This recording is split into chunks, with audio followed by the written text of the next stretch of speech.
Sa gilid ng Barrio Dolores, may isang lumang bahay na yari sa pinagtagpi-tagping kahoy at yero. Bahay na halos sumuko na sa ulan, araw at panahon. Dito nakatira ang pamilya ni na Tomas, Rosa at ang kanilang dalawang anak na sina Lino at Mayet. Kilala sila sa baryo hindi dahil sa kabutihan o tagumpay, kundi dahil sa bansag na ipinataw sa kanila ng mga kamag-anak at kapitbahay. Palautang ng bigas at palaging nakikinood ng telebisyon. Tuwing hapon, kapag ang araw ay unti-unting lumulubog sa likod ng palayan, makikita si Tomas na pauwi galing bukid, pawisan, maputik ang pantalon at may dalang bungkos ng damo para sa alagang kambing. Maliit lamang ang kinikita niya sa pamamasukan. Kapag may ani, sapat lang upang may maisaing. Kapag tag-ulan at walang trabaho, utang ang kinakapitan ng kanilang pamilya. Si Rosa naman ay masinop at matiisin. Araw-araw siyang gumigising ng maaga upang maghanap ng mapagkakakitaan. Minsan naglalaba, minsan naglilinis ng bakuran ng iba, minsan nagbabantay ng bata. Ngunit kahit anong pagsisikap, tila laging kulang. Laging may araw na walang bigas sa tapayan at laging may gabing naghahati-hati sila sa isang maliit na mangkok ng kanin. Ang kanilang mga anak na sina Lino at Mayet ay lumaki sa pangungutya.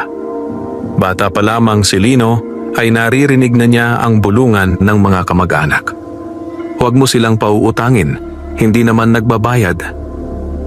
Si Mayet naman ay madalas iwasan ng mga pinsan na para bang ang kahirapan ay nakakahawa.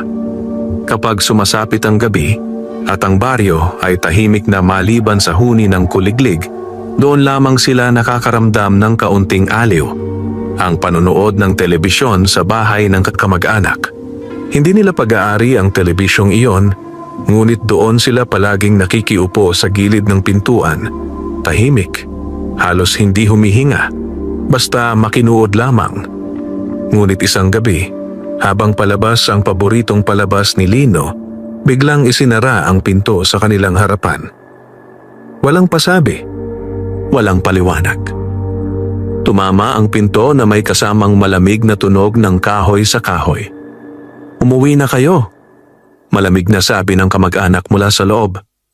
"Hindi na kayo pwedeng pumasok dito araw-araw." Hindi umimik si Tomas. Yumuko lamang siya at hinawakan ang balikat ng mga anak. Si Rosa ay napakagat sa labi upang pigilan ang luha. Tahimik silang naglakad pa uwi, dala ang bigat ng kahihiyan at pangungutya na tila mas mabigat pa sa gutom. Kinabukasan, kumalat ang balita sa buong baryo. May mga kamag-anak na tuwang-tuwang ikinukwento kung paano nila tinuruan ng leksyon ang pamilya ni Tomas. May mga tawa, may mga biro, at may mga matang mapanghusga na sumusunod sa bawat galaw nila. "Hindi sila magsisikap kung palaging may umaawa," sabi ng isa. "Sanay kasi sila sa hingi," tugtong ng isa pa. "Hindi nila alam na sa likod ng bawat utang ay may gabing walang pagkain. At sa likod ng bawat panonood ng telebisyon ay isang batang umaasang makalimot sandali sa gutom." Sa gitna ng ganitong kalagayan, may isang batang estranghero ang biglang lumitaw sa Barrio Dolores. Payat, marungis, at may suot na lumang damit na tila ilang araw nang hindi napapalitan. Ang buhok niya ay magulo, at ang mga mata ay malalim ang lungkot. Sa kamay niya ay isang basyong lata, at ang tiyan niya ay tila dikit na dikit sa likod sa sobrang gutom. Naglalakad siya sa bawat bahay, kumakatok, at mahina ang boses na humihingi ng pagkain o kahit tubig lamang. "May maiinom po ba kayo?" tanong niya. "Kahit tubig lang po." Isa-isa siyang tinanggihan. May nagsara ng pinto, may nagtaboy, may nagkunwaring walang tao sa loob. "Umalis ka rito," sigaw ng ilan. "Wala kaming maibibigay sa palaboy." Hanggang sa makarating siya sa lumang bahay ni na Tomas. Wala ring usok ang kanilang kusina. Walang ingay sa loob. Ngunit nang kumatok ang bata, si Rosa ang unang sumilip. Nakita niya ang kalagayan ng bata, ang mga paa nitong sugatan, ang labi nitong bitak-bitak, at ang matang tila nagmamakaawa kahit hindi pa nagsasalita. "Nanay," mahina niyang sabi, "may tubig po ba kayo? Uhaw na po ako." Nagkatinginan sina Rosa at Tomas. Alam nilang halos wala na rin silang maiinom. Ang natitirang tubig ay sapat lamang para sa kanilang hapunan. Ngunit walang pag-aalinlangan si Rosa. Kumuha siya ng baso, ibinuhos ang natitirang tubig at iniabot sa bata. "Halika," malumanay niyang sabi. "Uminom ka muna." Uminom ang bata ng dahan-dahan na para bang ang bawat patak ay isang biyayang matagal niyang hinintay. Pagkatapos ay umupo siya sa may hagdan ng bahay, pagod at tila nawalan ng lakas. "Nagugutom po ako," mahina niyang sambit. Tila nahihiyang humingi pa. Si Tomas ay pumasok sa loob. Kinuha ang maliit na kanin na kanilang nakalaan at hinati iyon sa dalawang bahagi. Inilapag niya ang isang bahagi sa harap ng bata. "Hindi ito marami," sabi niya, "pero makakatulong." Hindi alam ng pamilya ni Tomas na ang batang kanilang tinulungan, ang batang nagkunwaring gutom, uhaw at palaboy, ay may lihim na pagkatao. Sa ilalim ng maruming anyo at payat na katawan ay nagkukubli ang isang batang engkanto na matagal nang nagmamasid sa Barrio Dolores. At sa gabing iyon, habang tahimik na kumakain ang bata sa harap ng kanilang bahay, unti-unting nagsimulang gumalaw ang tadhana ng pamilyang matagal nang isinaraang ng mga pinto. Dito nagsisimula ang pagbabago. Hindi agad umalis ang bata matapos kumain. Umupo lamang siya sa gilid ng hagdan, yakap ang tuhod, tila ba ang pagod ay hindi lamang sa katawan kundi pati sa kaluluwa. Tahimik ang paligid at ang buwan ay dahan-dahang sumisilip sa pagitan ng mga ulap.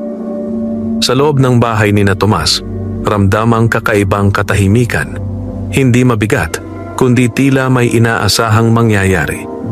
Si Mayet ang unang lumapit sa bata.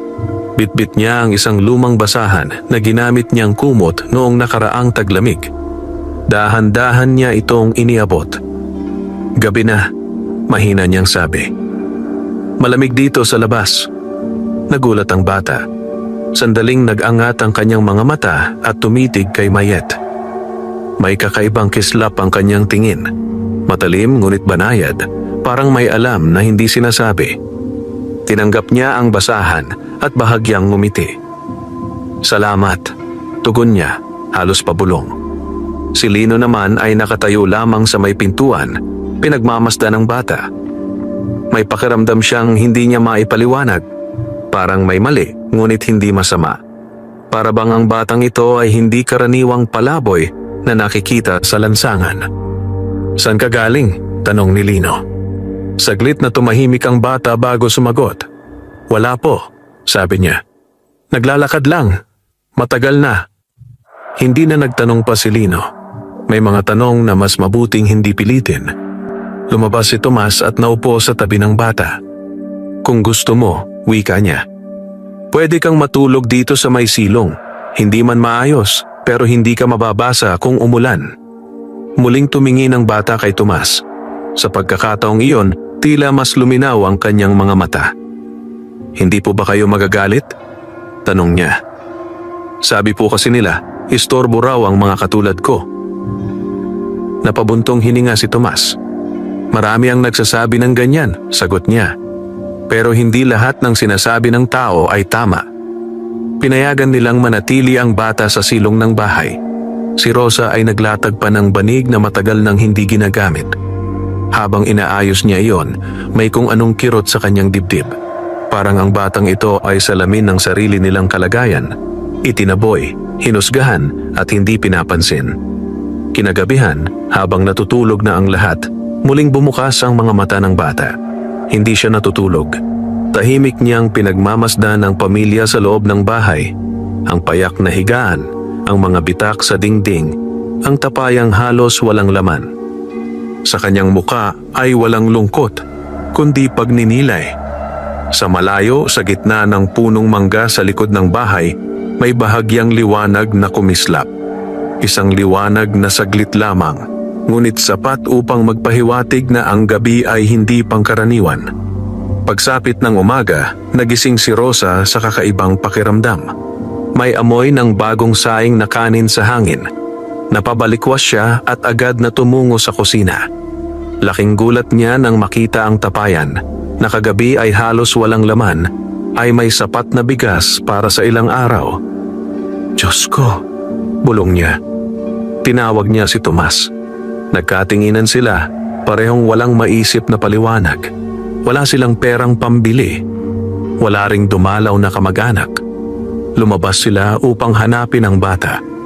Naroon pa rin siya sa silong, nakaupo, tila walang nangyari. Hawak niya ang basyong lata at nakatingin sa malayo. Anak, maingat na tanong ni Rosa, alam mo ba kung saan nanggaling ang bigas? Ngumiti ang bata, isang ngiting banayad ngunit may lalim. Baka po may naawa sa inyo kagabi, sagot niya. Hindi kumbinsido si Tomas, ngunit hindi na siya nag-usisa. Sa halip, inimbitahan niya ang bata na kumain kasama nila. Habang nagsasalo sila ng kanin, may kakaibang sarap ang bawat subo. Hindi dahil sa dami, kundi dahil sa pakiramdam na may pag-asa. Sa labas ng kanilang bahay, may mga matang nagmamasid. Isa sa mga kamag-anak na madalas mangutya ay napadaan at napansin ang usok mula sa kusina ni na Tomas. Napakunot ang noo niya. Alam niyang wala ng bigas ang pamilyang iyon kahapon. May himala bang nangyari? Bulong niya sa sarili. Habang patuloy ang araw, nanatili ang bata sa kanilang bakuran. Hindi siya nanghingi pa, hindi rin siya umalis. At sa bawat oras na lumilipas, mas lalo niyang nakikilala ang pamilya, ang kanilang kabutihang hindi nababawasan kahit sa gitna ng kakulangan. Hindi pa alam ni na Tomas at Rosa na ang batang kanilang pinatuloy ay hindi lamang dumaan sa kanilang buhay. Siya ang simula ng isang pagbabagong yayanig sa buong Barrio Dolores. Isang pagbabagong magsisiwalat kung sino ang tunay na mayaman at kung sino ang salat, hindi sa bigas o salapi, kundi sa puso. Hindi nagtagal, napansin ng mga taga Barrio Dolores ang kakaibang pagbabago sa bahay ni na Tomas. Araw-araw ay may usok na umaangat mula sa kanilang kusina at sa tuwing umaga ay may halakhakan ng mga bata na matagal nang hindi naririnig mula ron. Para sa ilan, ito'y simpleng tanawin lamang. Ngunit para sa mga kamag-anak na sanay sa paghusga, ito'y isang palaisipan. May kababalaghan yata riyan, sabi ng isang tiyahin habang nagwawalis sa tapat ng kanyang bahay. Kahapon lang, wala silang bigas. Baka may inutangan na naman, sagot ng isa, may kasamang ngisi. Ngunit may ilan na nagsimulang magtanong, hindi dahil sa awa, kundi dahil sa inggit. Paano nga ba nagkakaroon ng pagkain ang pamilyang matagal nang isinaraang ng mga pinto? Samantala, ang batang nanatili sa bahay ni na Tomas ay tila bahagi na ng kanilang araw-araw. Tahimik lamang siya, tumutulong sa pag-iigib ng tubig, nagwawalis sa bakuran, at nakikipaglaro kina Lino at Mayet kapag tapos na ang gawain. Hindi siya humihingi ng anuman, hindi rin siya nagrereklamo. Isang hapon, habang si Tomas ay nasa bukid at si Rosa ay naglalaba sa ilog, may dumating na dalawang kamag-anak sa kanilang bahay. Kilala sila sa pagiging mapagmataas at mapangutya. Pagkakita nila sa batang nakaupo sa bakuran, agad silang napakunot noo. Sino yan? Tanong ng isa. Mariin ang boses. Bakit may palaboy dito? Dagdag ng isa pa. Tumayo ang bata at yumuko ng bahagya. Nakikituloy lang po, sagot niya ng mahinahon. Hindi kayo natuto, sabi ng kamag-anak, sabay sulyap sa loob ng bahay. Kaya kayo naghihirap kung sino-sino ang pinapapasok ninyo. Hindi sumagot ang bata. Sa halip, tinitigan niya ang dalawa. Hindi mayabang, hindi galit, kundi tila sinusukat ang laman ng kanilang puso. Pag-uwi ni Rosa, nadatnan niyang nakatayo pa rin ang mga kamag-anak sa bakuran. Agad siyang lumapit.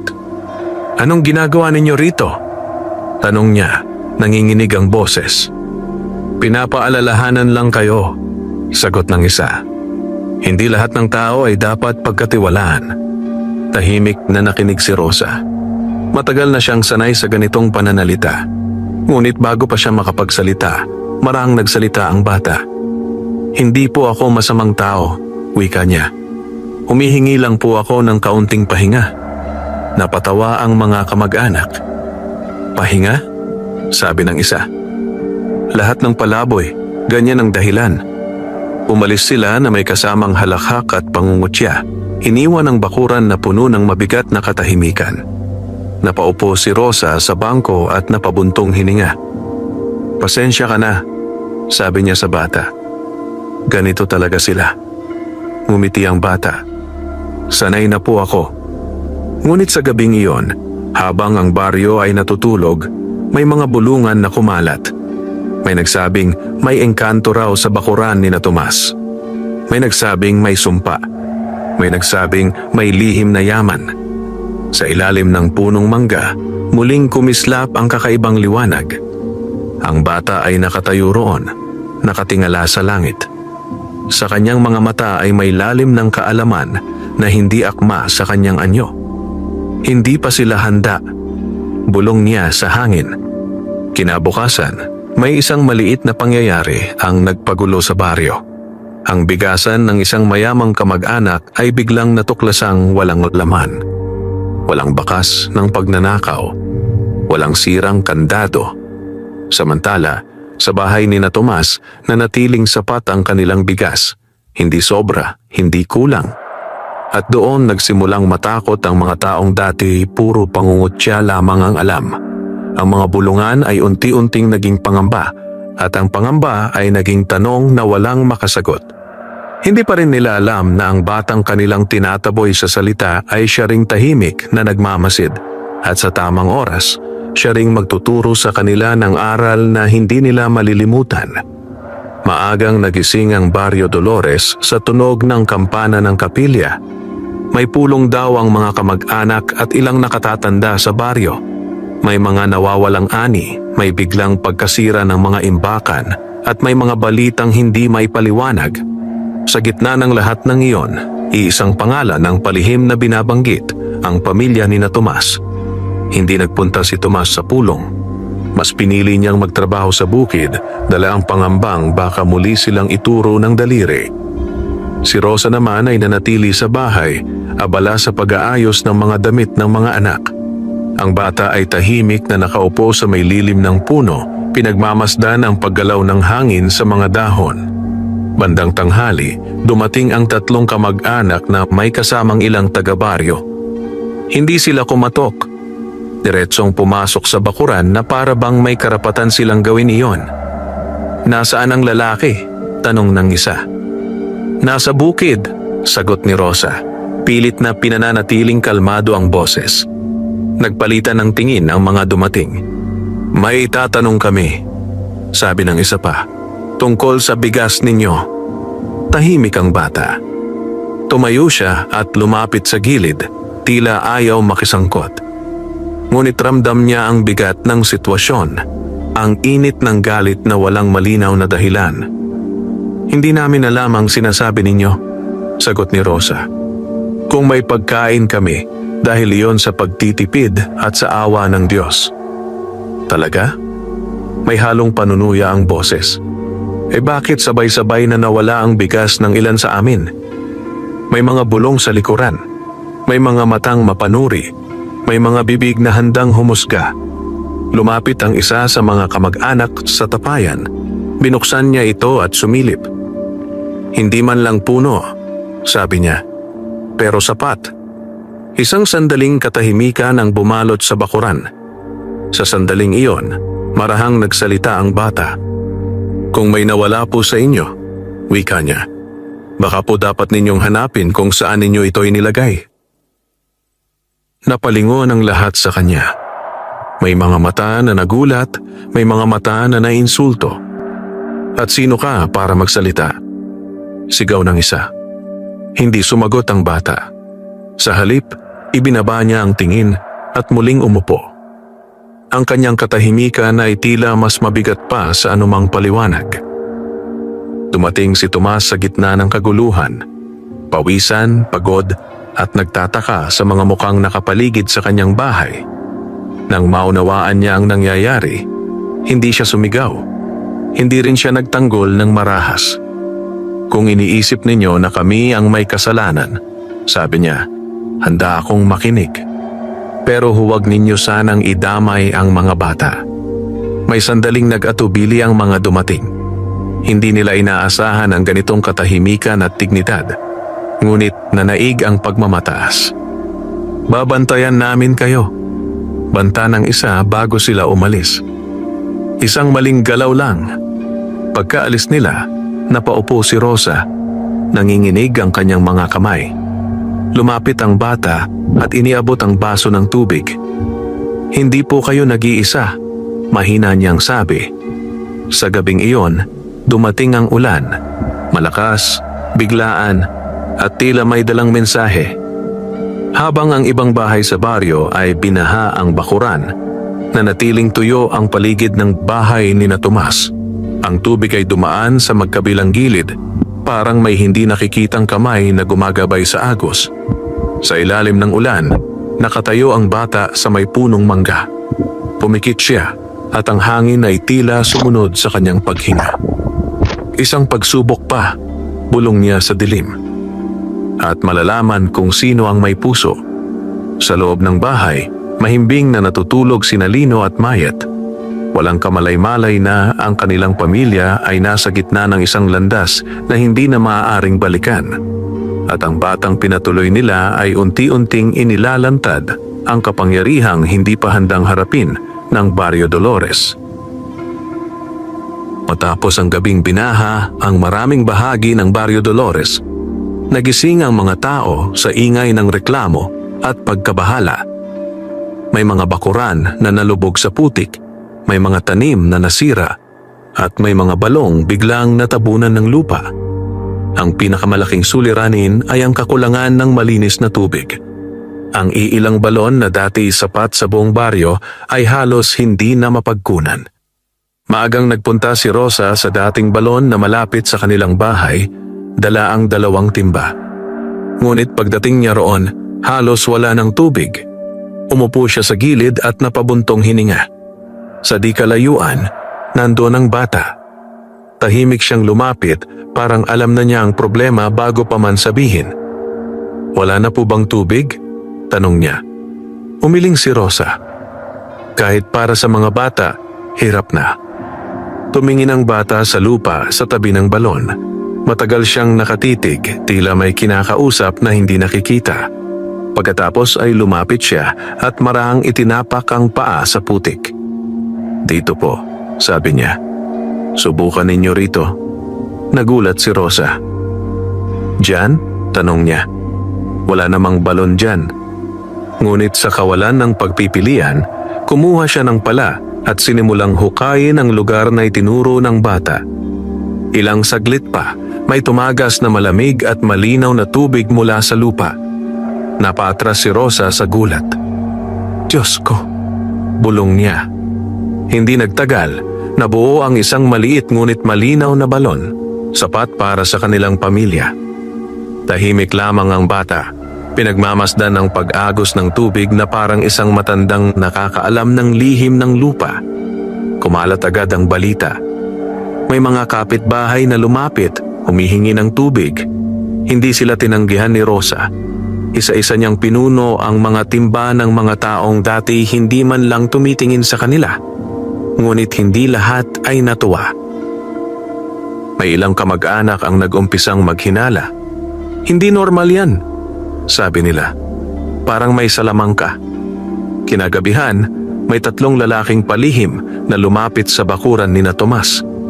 Akala nila ay tulog na ang lahat. Hindi nila napansin na gising ang bata, nakaupo sa tabi ng balon. Lumapit ang isa at tinangka nilang takpan ang bagong hukay ng lupa at bato. Ngunit sa sandaling iyon, biglang lumamig ang hangin. Tumigil ang mga kuliglig, parang huminto ang buong gabi.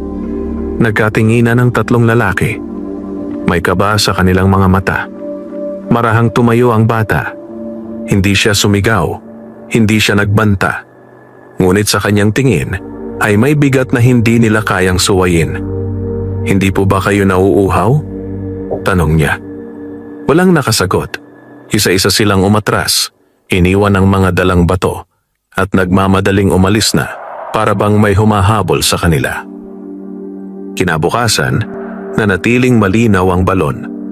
At sa tuwing kukuha ng tubig ang mga taga-baryo, napapansin nilang sapat lamang ang nakukuha. Walang nasasayang, walang nauubos. Si Tomas ay tahimik na nakaupo sa gilid ng balon, pinagmamasdan ng bata. May tanong sa kanyang isip, ngunit may takot sa kanyang dibdib. "Anak," maingat niyang sabi, "sino ka ba talaga?" Ngumiti ang bata, ngunit hindi pa rin sumagot.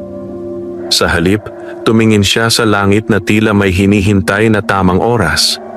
Sa gabing iyon, sa ilalim ng mga bituin, unang naramdaman ni Tomas na ang biyayang dumarating sa kanilang buhay ay may kasamang pagsubok. At ang pagsubok na iyon ay hindi lamang para sa kanilang pamilya, kundi para sa buong Barrio Dolores. Habang tumatagal ang pananatili ng bata sa bahay ni na Tomas, mas lalong umiigting ang tensyon sa Barrio Dolores. Ang dating mga bulong ay naging lantad na pag-uusap. Ang mga tingin ng mga tao ay hindi na lamang mapanghusga, kundi may halong takot. Ang lihim na balon na araw-araw ay nagbibigay ng sapat na tubig ay naging sentro ng mga haka-haka. "Hindi iyan biyaya," sabi ng isa sa mga kamag-anak. "May kapalit ang ganyan. Kung hindi natin sila pipigilan, tayo ang mapapahamak," dugtong ng isa pa. Isang gabi, nang ang buwan ay natatakpan ng maiitim na ulap at ang hangin ay mabigat sa dibdib, nagtipon ang ilang kamag-anak at taga-baryo sa isang bakanting kubo. May dala silang sulo, lubid at matitigas na mukha na puno ng galit at pangamba. "Palalayasin natin ang bata," mariing sabi ng pinakamatanda sa kanila. Siya ang ugat ng lahat ng ito. Tahimik silang naglakad patungo sa bahay ni na Tomas. Ang mga yabag nila ay mabigat, ngunit ang kanilang mga puso ay mas mabigat pa. Sa di kalayuan, may isang anino na nakatayo sa ilalim ng punong mangga, ang bata. Alam na niya ang mangyayari bago pa man sila dumating. Pagdating nila sa bakuran, agad silang sumigaw. "Lumabas kayo," sigaw ng isa. "Ilabas ninyo ang batang iyan." Nagising sina Tomas at Rosa. Agad nilang niyakap ang mga anak at lumabas ng bahay. Nakita nila ang mga sulo, ang mga mukha ng mga kamag-anak at ang mga matang puno ng paninisi. "Ano ang kasalanan namin?" tanong ni Tomas, pilit na pinananatiling kalmado ang tinig. "Hindi kayo," sagot ng isa. "Ang bata." Sa sandaling iyon, lumapit ang bata mula sa ilalim ng puno. Hindi siya umiiyak, hindi rin siya natatakot. Tahimik lamang siyang humarap sa mga taong may hawak ng sulo. "Kung ako po ang problema," wika niya ng marahan, "handa po akong umalis." Napalingon si Rosa sa kanya. "Hindi," mariin niyang sabi. "Hindi ka namin itataboy." Nagdulot iyon ng pagkabigla sa mga tao. Hindi nila inaasahan ang pagtindig ng isang pamilyang dati tahimik at sunod-sunuran. Biglang umihip ang malakas na hangin. Ang mga sulo ay isa-isang namatay. Dumilim ang paligid. May mga taong napasigaw sa takot. May mga napaluhod, hindi malaman kung bakit nanginginig ang kanilang mga tuhod. Sa gitna ng dilim, narinig ang tinig ng bata. Malinaw, ngunit hindi malakas. "Hindi ko po kayo sinaktan," sabi niya. "Hindi ko po kayo kinuhaan. Ang tanging ginawa ko lamang ay subukin kung may mabuting puso pa sa baryong ito." Unti-unting bumalik ang liwanag. Ang mga sulo ay hindi na nagliyab, ngunit ang buwan ay muling sumilip. Ang mga taong nagtipon ay nagkatinginan. May hiya sa kanilang mga mata, may takot sa kanilang dibdib. Isa-isa silang umatras. Walang nagsalita, Walang humingi ng tawad. Ngunit ang yabang na dala nila sa pagdating ay wala na. Pagkatapos ng gabing iyon, nagbago ang ihip ng hangin sa Barrio Dolores. Hindi pa man malinaw sa lahat kung sino talaga ang bata. Malinaw na sa kanilang lahat na may hangganan ang pangungutya at pagtaboy. Sa loob ng bahay, mahigpit na niyakap ni Rosa ang bata. "Ano man ka?" Wika niya, "Anak ka na namin." Sa unang pagkakataon, may luha na tumulo sa mata ng bata. Hindi luha ng gutom o pagod, kundi luha ng pagkatagpo ng tahanan. Matapos ang gabing nagtangka ang ilan na itaboy ang bata, tila may tahimik na kasunduan ng Barrio Dolores. Walang magsasalita tungkol sa nangyari, ngunit walang makakalimot. Sa mga mukha ng tao, may bakas ng hiya at pag-iwas. Sa mga yapak sa kalsada, may kabigatan na parang may dalang tanong na ayaw bigkasin. Sa bahay ni na Tomas, bumalik ang payak na gawain. Maagang gumigising si Rosa upang maghanda ng agahan. Si Tomas ay pumapasok sa bukid. Sina Lino at Mayet ay naglalaro sa bakuran at ang bata, na tinawag na lamang nilang anak, ay tumutulong sa abot ng kanyang makakaya. Ngunit may kakaiba na ngayon. Sa tuwing naroroon siya, tila mas magaan ang hangin, mas malinaw ang liwanag at mas tahimik ang mga alalahanin. Isang umaga, habang nagwawalis si Rosa sa bakuran, napansin niyang tila mas luntian ang mga halaman. Ang dating lupang tigang ay may maliliit na usbong. Ang punong mangga ay naglabas ng bagong dahon kahit hindi pa panahon. Napahinto siya, napatingin sa bata na nakaupo sa ilalim ng puno. Parang gumaganda ang paligid. Wika ni Rosa, higit na pagtataka kaysa tuwa ang nasa tinig. Ngumiti ang bata. Kapag may kapayapaan po, mas madali pong mabuhay ang lupa. Sa araw na iyon, may dumating na matandang babae sa kanilang bakuran. Kilala siya sa baryo bilang tahimik at bihirang lumabas ng bahay. May dalang maliit na sisidlan ng asin at halamang tuyo. "Humihingi po ako ng tubig," mahina niyang sabi, halos hindi makatingin sa mga mata ni Rosa. Agad siyang pinaupo ni Rosa at binigyan ng tubig mula sa balon. Uminom ang matanda at sa unang pagkakataon ay ngumiti. "Salamat," sabi niya. "Matagal na akong nauuhaw." Bago umalis, tumingin ang matanda sa bata. Matagal ang tingin, parang may nakilala siyang matagal nang hinahanap. Hindi lahat ng liwanag ay nakasisilaw. Wika ng matanda. May liwanag na tahimik lang. Umalis siya nang hindi na nagdagdag pa ng paliwanag. Pagsapit ng hapon, may isang batang lalaki mula sa kabilang dulo ng baryo ang nadulas at nasugatan ng paa. Dinala siya ng ina sa bahay ni na Tomas dahil sila raw ang may malinaw na tubig. Nilinis ni Rosa ang sugat. Tahimik na lumapit ang bata at marahang inilapat ang kamay sa sugat. Hindi siya nagsalita. Ngunit maya-maya, huminto ang pagdurugo. Ang bata ay tumahan sa pag-iyak at ang sugat ay tila mas mabilis na nagsara. "Salamat," nanginginig na sabi ng ina. Hindi nagtagal, may iba pang dumating. May sakit ang tiyan, may nilalagnat, may pagod na pagod sa maghapong trabaho. Hindi sila tinanggihan, hindi rin sila siningil. Ang balon ay patuloy na nagbibigay at ang bata ay patuloy na tahimik na tumutulong. Sa paglubog ng araw, napansin ng ilan sa baryo ang kakaibang liwanag sa paligid ng bahay ni na Tomas. Hindi ito apoy. Hindi rin ito buwan. Isa itong banayad na liwanag na tila sumasabay sa hinga ng hangin. May mga napaluhod, may mga napaluha, may mga naglakad pa uwi ng tahimik, dala ang bigat ng kanilang mga ginawa at mga salitang hindi na mababawi. Sa gabing iyon, tinipon ng bata sina Tomas at Rosa sa ilalim ng punong mangga. Tahimik ang gabi, maliwanag ang mga bituin. "Hindi po ako mananatili magpakailanman," wika niya, marahan at malinaw. "Ngunit ang kabutihang ibinigay ninyo ay mananatili." Walang sumagot, ngunit sa dibdib ni na Tomas at Rosa, may halo ng lungkot at pasasalamat.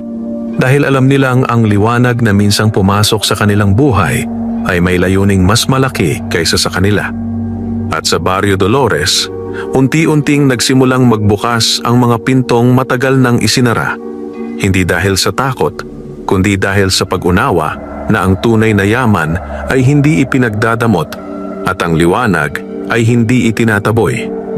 Hindi na may kakaila ang pagbabago sa Barrio Dolores. Ang mga taong dati mabilis magsara ng pinto ay ngayon dahan-dahang lumalapit. Hindi na may daladalang pangungutya, kundi pag-aalinlangan at hiya. May mga hakbang na nag-aatubili, may mga matang hindi makatingin ng diretsyo, at may mga pusong matagal ng matigas na ngayon lamang nakakaramdam ng bigat. Isang umaga, habang nag-aayos si Tomas ng bakod, may 3 kamag-anak na huminto sa tapat ng kanilang bahay.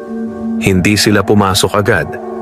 Nakatayo lamang sila roon, parang naghihintay ng pahintulot kahit hindi hinihingi. Lumabas si Rosa. Nakita niya ang mga mukhang minsang puno ng panunuya. Ngayon ay tila pagod at hungkag. "May kailangan ba kayo?" Tanong niya, walang galit sa tinig. Nagkatinginan ng 3 bago nagsalita ang isa. "Humihingi kami ng tubig," wika niya. "At, patawad." Isang simpleng salita, ngunit mabigat. Hindi agad sumagot si Rosa. Lumapit lamang siya sa balon, kumuha ng tubig at iniabot sa kanila. Walang sermon, walang panunumbat. Uminom sila, tahimik. Pagkatapos ay yumuko, hindi bilang paggalang, kundi bilang pagkilala sa mali. Sa gilid ng bakuran, nandoon ang bata. Pinagmamasdan niya ang tagpong iyon at sa kanyang mga mata ay may banayad na liwanag. Hindi tuwa, kundi pag-unawa. Habang lumilipas ang mga araw, parami ng parami ang lumalapit. May mga ina na humihingi ng tawad dahil sa mga salitang binitiwan noon. May mga ama na tahimik na nag-aabot ng gulay o isda bilang kabayaran sa mga panahong isinara nila ang kanilang mga pinto. Ang balon ay patuloy na nagbibigay. Ngunit napansin ng ilan na sa tuwing may lumalapit na mayabang o mapagsamantala, kaunti lamang ang lumalabas na tubig. At sa tuwing may lumalapit na may dalang kababaang loob, sapat, higit pa sa sapat ang umaagos.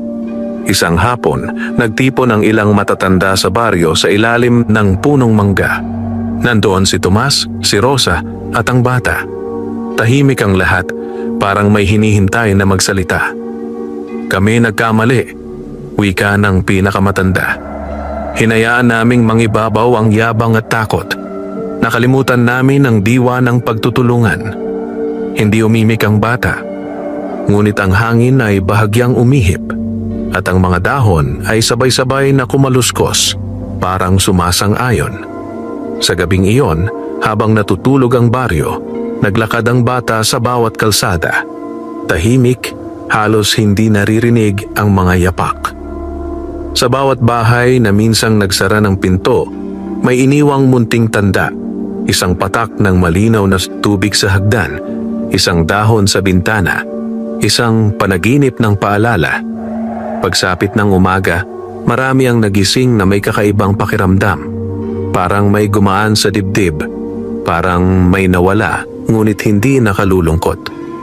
Sa bahay ni na Tomas, nakaupo ang bata sa ilalim ng punong mangga. Tumingala siya sa langit, at ang liwanag sa kanyang paligid ay bahagyang luminaw. "Malapit na," bulong niya, hindi bilang babala, kundi bilang pasasalamat. At sa unang pagkakataon, naramdaman ng Barrio Dolores na ang tunay na pagbabago ay hindi dumarating sa isang iglap, kundi sa bawat pag-amin, bawat pagpapakumbaba, at bawat pusong handang magbukas muli ng pinto. Tumating ang umagang tahimik, ngunit mabigat sa pakiramdam.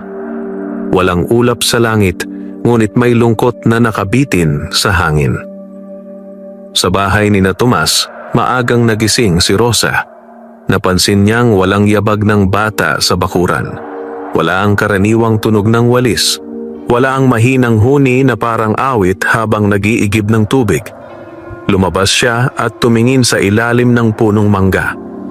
Naroon ang bata, nakatayo, nakatingin sa silangan kung saan unti-unting sumisikat ang araw.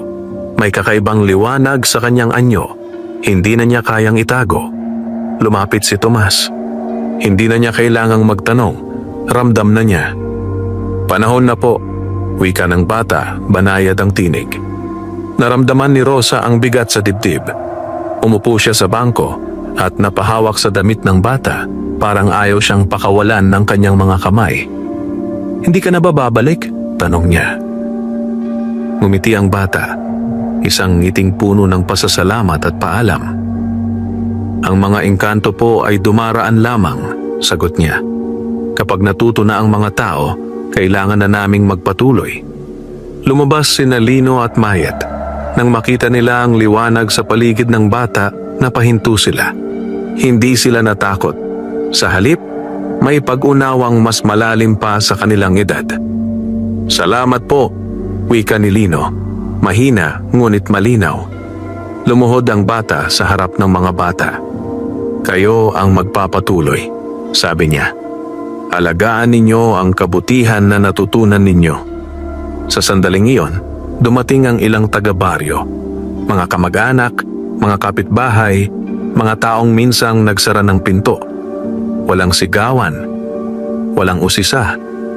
Tahimik lamang silang tumayo, parang saksi sa isang sagradong sandali. Marahang itinaas ng bata ang kanyang kamay. Ang liwanag sa paligid niya ay kumalat.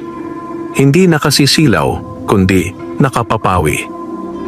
Sa bawat taong naroon, may dumaloy na init sa dibdib, parang paalala ng mga pagkakataong pinili sana nilang maging mabuti. Hindi ko kayo hinusgahan, wika ng bata. Kayo ang natutong humusga sa sarili ninyo. Unti-unting umangat ang liwanag. Ang anyo ng bata ay naging malinaw. Hindi na marungis, hindi na payat, kundi tulad ng isang nilalang na hinubog ng liwanag at lupa. Sa isang iglap, naglaho siya, parang hamog na tinangay ng araw. Tahimik ang baryo. Ang punong mangga ay bahagyang yumuko at ang balon ay tumigil sa pag-agos ng saglit, hindi dahil nawala ang biyaya, kundi dahil nagpaalam ito sa pinagmulan. Sa bahay ni na Tomas, may lungkot ngunit walang panghihinayang. Alam nilang ang dumaan sa kanilang buhay ay hindi para manatili, kundi para magturo. At sa Barrio Dolores, ang mga pintong minsang isinara ay nanatiling bukas, hindi dahil may engkantong nagbabantay, kundi dahil may mga pusong natutong magbantay sa sarili nilang kabutihan. Lumipas ang mga araw na walang bakas ng batang engkanto, ngunit ang iniwang pagbabago ay nanatili. Sa Barrio Dolores, may katahimikang bago, hindi katahimikan ng takot o pag-iwas, kundi katahimikan ng paggalang. Ang mga tao ay gumigising na may layuning mas malinaw kaysa dati at ang bawat umaga ay may pakiramdam na may dapat pang ayusin sa sarili. Ang balon sa bakuran ni na Tomas ay patuloy na nagbibigay ng tubig. Hindi na ito lihim at hindi na rin pinagtatalunan. Ginawa itong bukas sa lahat at may mga oras na itinakda upang matiyak na sapat ang para sa bawat isa. Walang nagkamkam, walang nagunahan. Ang dating pag-aagawan ay napalitan ng pag-uusap at pag-uunawaan. Si Tomas ay hindi na lamang namamasukan.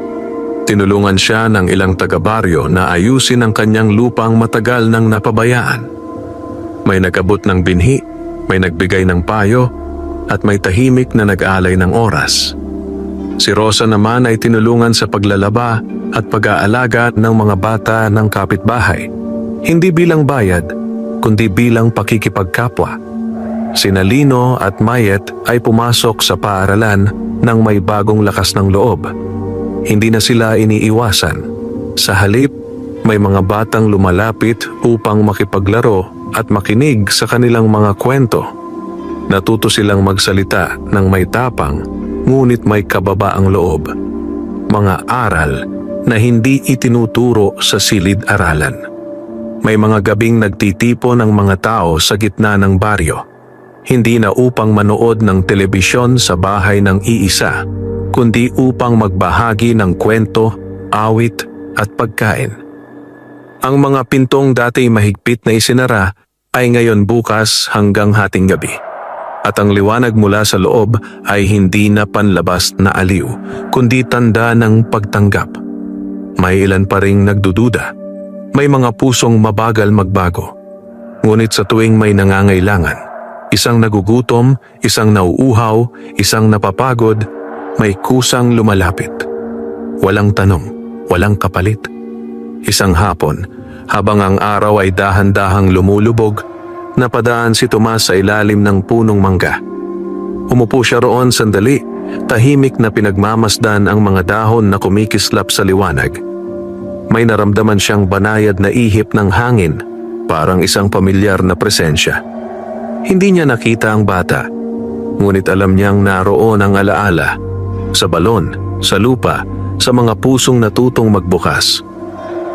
Sa Barrio Dolores, natutunan ng mga tao na ang kahirapan ay hindi dahilan upang magsara ng pinto at ang biyaya ay hindi para ipagdamot.